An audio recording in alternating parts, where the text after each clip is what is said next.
Seja bem-vindo, seja bem-vinda ao Inteiro Teor. Aqui você vai ficar por dentro das decisões da Justiça Federal na Primeira Região. Fique com a gente! Tribunal Regional Federal da Primeira Região integra projeto Acordo de Não Persecução Penal com foco em soluções extrajudiciais. TRF da Primeira Região entende que a União é responsável por danos provocados em ambiente sob vigilância de Universidade Federal. TRF1 confirma a validade de norma da ANP que proíbe distribuidoras de venderem combustível cuja marca é diferente da que o estabelecimento exibe. Saiba mais agora, aqui no Inteiro Teor.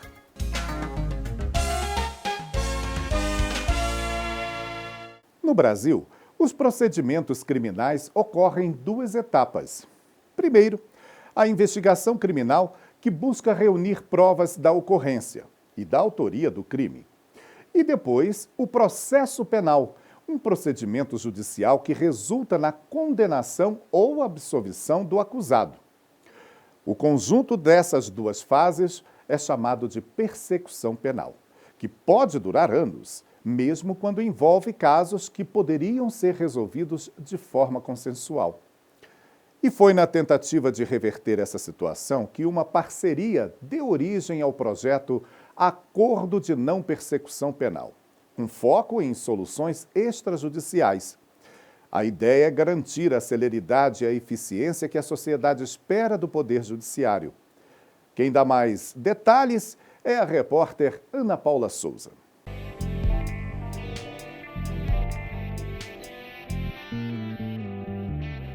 A ideia de ampliar o número de processos encaminhados para uma justiça penal consensual teve origem no gabinete da desembargadora federal Mônica Cifuentes.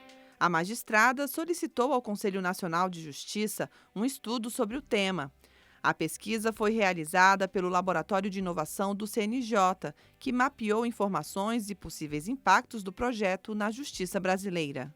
O estudo do CNJ, intitulado Painel Relatório Quantitativo, foi realizado a partir da análise de processos sobre o crime de moeda falsa, após o gabinete da desembargadora Mônica Cifuentes constatar que existia uma quantidade razoável de processos sobre esse tipo penal que tem pequeno potencial ofensivo. A ideia é reduzir o prazo de tramitação processual desde o ajuizamento da ação até o trânsito em julgado, sem interferir no processo final, que é a aplicação da pena, com acordos propostos pelo Ministério Público após seleção dos processos pelo TRF1. Essa ação é compatível com a meta nacional número 9 do CNJ, estabelecida em 2019 para os tribunais brasileiros e que prevê a desjudicialização e prevenção dos litígios, melhorando a gestão judiciária e os serviços que são prestados ao cidadão. Crimes de falsificação de pequenos valores, como notas de 10 ou de R$ 50, geram processos volumosos cuja tramitação pode demorar mais de 5 anos, incluindo as fases de diligência, sentença e recursos, para, ao fim, resultar em pena de reclusão, que na sua maioria são substituídas por penas alternativas de prestação de serviço comunitário, por exemplo. São processos com baixa repercussão social, uma vez que não foram cometidos com violência nem grave ameaça. Então, são processos em que envolve, geralmente, réus que são primários, que estão praticando aquela ilicitude pela primeira vez, e eles, então, podem ser beneficiados com esse instituto.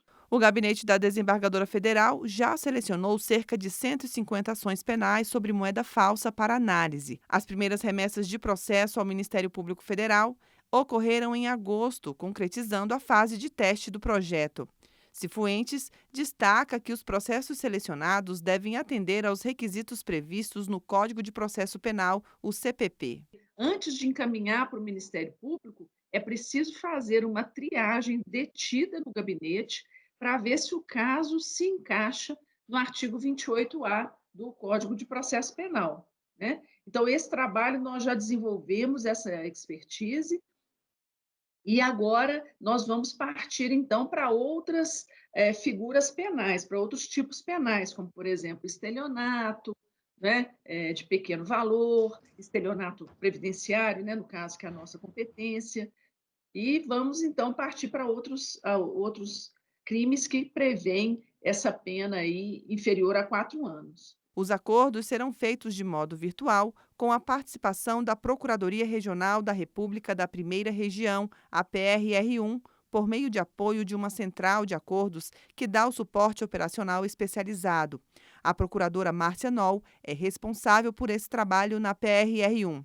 Após a confirmação do acordo, o documento é enviado ao TRF1 para homologação judicial. E certamente terá um impacto grandíssimo, de grande monta, não só no nosso tribunal, como também nos tribunais regionais e estaduais pelo Brasil afora. É uma iniciativa pioneira e que nós, então, estamos tomando aí à frente dessa iniciativa como uma forma de fazer com que haja essa vamos dizer assim, esse esvaziamento, ou pelo menos para atenuar um pouco a carga imensa de trabalho da Justiça Federal no tocante a processos cuja repercussão social e econômica são pequenas. Nós estamos aí fazendo valer a letra da Constituição, né, que inclusive é um direito fundamental, direito para a rápida solução do processo.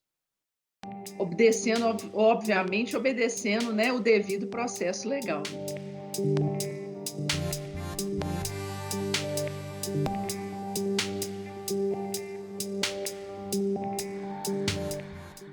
E veja a seguir. Tribunal Regional Federal da Primeira Região entende que a universidade é responsável por danos ocorridos no ambiente sob sua vigilância. TRF1 confirma a validade de norma da ANP que proíbe distribuidoras de venderem combustível cuja marca é diferente da que o estabelecimento exibe. É já aqui no Inteiro Teor.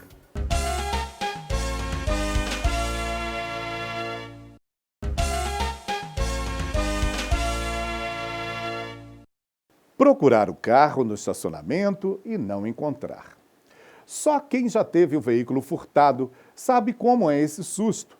Mas isso também pode acontecer com donos de bicicletas. Em Brasília, a bike de uma professora sumiu dentro da Universidade de Brasília. Como a UNB não quis pagar o prejuízo, ela processou a instituição. O Tribunal Regional Federal da Primeira Região entendeu que, apesar da atividade fim da universidade ser o ensino, isso não afasta a responsabilidade por danos ocorridos no ambiente sob sua vigilância. Por isso, determinou o pagamento de indenização à servidora. Saiba mais detalhes na nossa próxima reportagem. Eduarda realizou o sonho de passar no vestibular de uma instituição de ensino pública e agora cursa Direito na Universidade de Brasília. Empolgada com os estudos, ela só não imaginava que passaria por um susto que a deixaria insegura de ir para a universidade.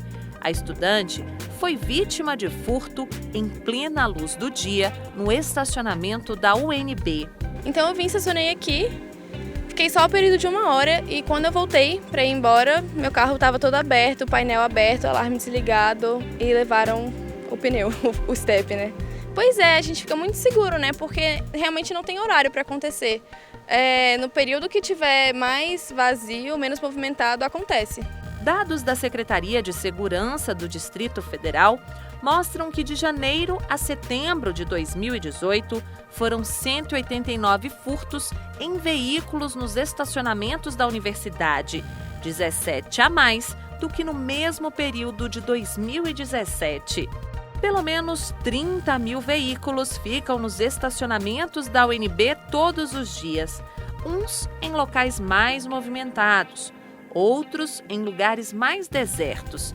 E para os bandidos, não importa se é um carro ou até mesmo uma bicicleta. Uma professora aqui da UNB teve a bicicleta furtada de dentro da garagem do prédio destinado à residência de servidores.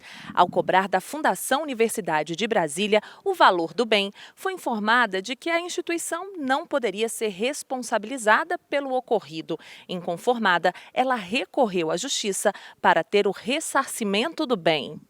Ao analisar o caso, a 6ª Turma do Tribunal Regional Federal da Primeira Região não concordou com o argumento da universidade.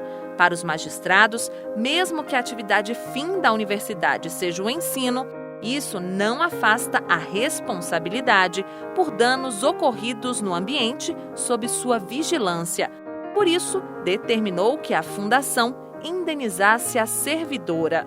Nessa questão da Fundação Universidade de Brasília, fica caracterizado que, ao contratar um serviço terceirizado, uma empresa privada, para exercer a segurança do estacionamento público, a Fundação Universidade de Brasília se coloca como garante. Então, ela se responsabiliza por essa segurança. Então, ela tem que assumir o risco, e ela assume o risco em caso de furto. O prefeito da Universidade de Brasília diz que as fragilidades do campus foram identificadas e algumas medidas já foram tomadas, entre elas, corredores de iluminação e segurança. Nós detectamos muitos pontos escuros dentro do campus e aí nós fizemos uma iluminação nos corredores, que nós chamamos de corredor de iluminação. A Prefeitura, juntamente com a Secretaria de Segurança Pública, contratou uma pesquisa científica dentro do campus para que a gente, então, fizesse uma pesquisa de vitimização. A gente consegue indicar onde estão as manchas criminais dentro do campus, quais são os locais em que a comunidade se sente mais insegura. E, de posse dessas informações, nós constituímos corredor de segurança. Mas ele faz um alerta. Os estudantes também devem colaborar. Nós temos registro bastante elevado de estudantes da comunidade como um todo que deixam os seus veículos abertos, esquecem bens de valor significativo, tipo laptop e outros, amostra dentro do veículo. Então, isso também nós temos que contar com o apoio dessa comunidade nesse sentido. Essa especialista em segurança pública reforça: os cuidados do cidadão ao frequentar áreas públicas são importantes para evitar os furtos. As dicas não são exclusivas para os estacionamentos da UNB, são para nós circulando pela cidade. Evitar de deixar bens visíveis dentro do carro, mesmo que sejam coisas de pouco valor. E também tentar ter redes de solidariedade entre as pessoas. Então, se você parou o carro um pouco mais distante, busque colegas, né? Às vezes um colega vai com você até o carro dele, né? Até o seu carro, para poder as pessoas se apoiarem. Evitar de circular sozinho à noite.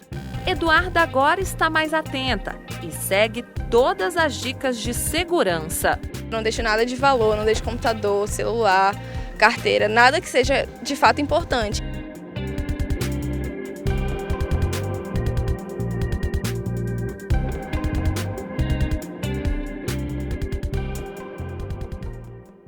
Na hora de abastecer, muitos motoristas fogem dos postos que usam bandeira branca, porque não confiam no combustível vendido ali.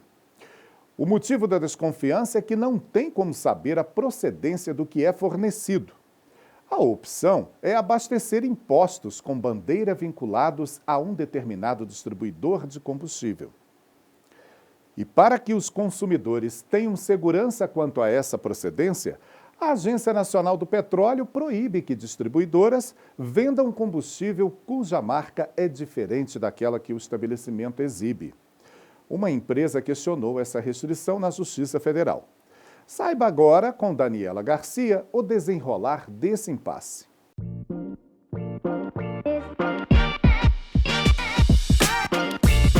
Confiança na bandeira do posto de combustível. Esse é um dos critérios adotados pelos motoristas na hora de escolher onde abastecer o veículo.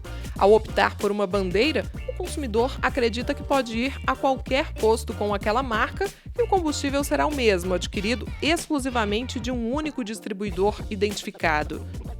A revenda de combustível fornecido por empresa diferente daquela cuja marca é exibida no estabelecimento é vedada pela Resolução 7 de 2007 da Agência Nacional do Petróleo, Gás Natural e Biocombustíveis, a ANP. Uma proibição que foi questionada na Justiça Federal por uma distribuidora, que defende a ilegalidade da resolução. De acordo com o advogado que representa a empresa no processo, a norma viola a livre concorrência e a liberdade comercial. Nós defendemos que essa resolução que foi editada pela ANP, ela tem um condão de prejudicar não só a atividade comercial, mas também de criar restrições indevidas. Nós defendemos que o ato administrativo foi elaborado sem a observância dos princípios da razoabilidade e da motivação. Já em primeira instância, a Justiça no Distrito Federal não reconheceu qualquer ilegalidade na resolução, por entender que a norma resguarda o interesse do consumidor, que ao escolher o posto pela bandeira, precisa ter a garantia de estar adquirindo o produto com a qualidade da marca exibida no local. A distribuidora recorreu ao Tribunal Regional Federal da Primeira Região, mas a sexta turma manteve a sentença. O relator, desembargador João Batista Moreira, considerou que a resolução está razoavelmente fundamentada no objetivo de proteger o consumidor. Para o colegiado, a afirmação da distribuidora de que os combustíveis mantêm a mesma qualidade independentemente da fonte não condiz com a realidade do mercado, visto que ainda é possível constatar a venda de produto adulterado ou de má qualidade. Portanto, é importante considerar o argumento da ANP de que a distribuidora é responsável por adicionar produtos aos combustíveis e pela certificação do que é fornecido ao consumidor. A sexta turma ressaltou o entendimento do STJ de que, se o posto varejista negocia combustível de origem diferente da marca mostrada no estabelecimento, ele está enganando o consumidor. É importante lembrar que os chamados postos bandeira branca não são filiados a nenhuma grande rede e podem comprar de qualquer distribuidor.